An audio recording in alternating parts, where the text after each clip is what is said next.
Бұл жерде балалар жолындағы кедергі есептерді шығарып, интерактивті тақтадағы ойын есептерді жарыса орындауда. Тақтада араларымен бірге бал жинаймыз ойыны. Мақсаты балалар есептің жауабын жылдам тауып, бірінші болып басып үлгеру. Мықты бәсекелес бола білу. Бөлу мен көбейтуден басқа да есептерді орындай береміз. Мысалы, осылай шамаларға қатысты тапсырмаларды орындайды. Оқушылардың үйренуге құштарлығын ашу, бұл оқу мен білімге және дамуға деген үлкен мотивация. Бұл белсенді әрекет және нәтижелі жұмыс. Қосу мен азайтуға қатысты тапсырмалар, көбейту мен бөлуге қатысты тапсырмалар беруге болады.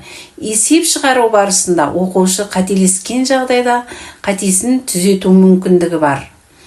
Келесі ойын киімдер ойыны. Әркім өз қалауына қарай киімдерді таңдайды, тапсырманы орындайды. Барлығын мен сіздерге ойын деп айтып жатырмын, бірақ бұл жерде балалар есеп шығарып, тапсырма орындауда.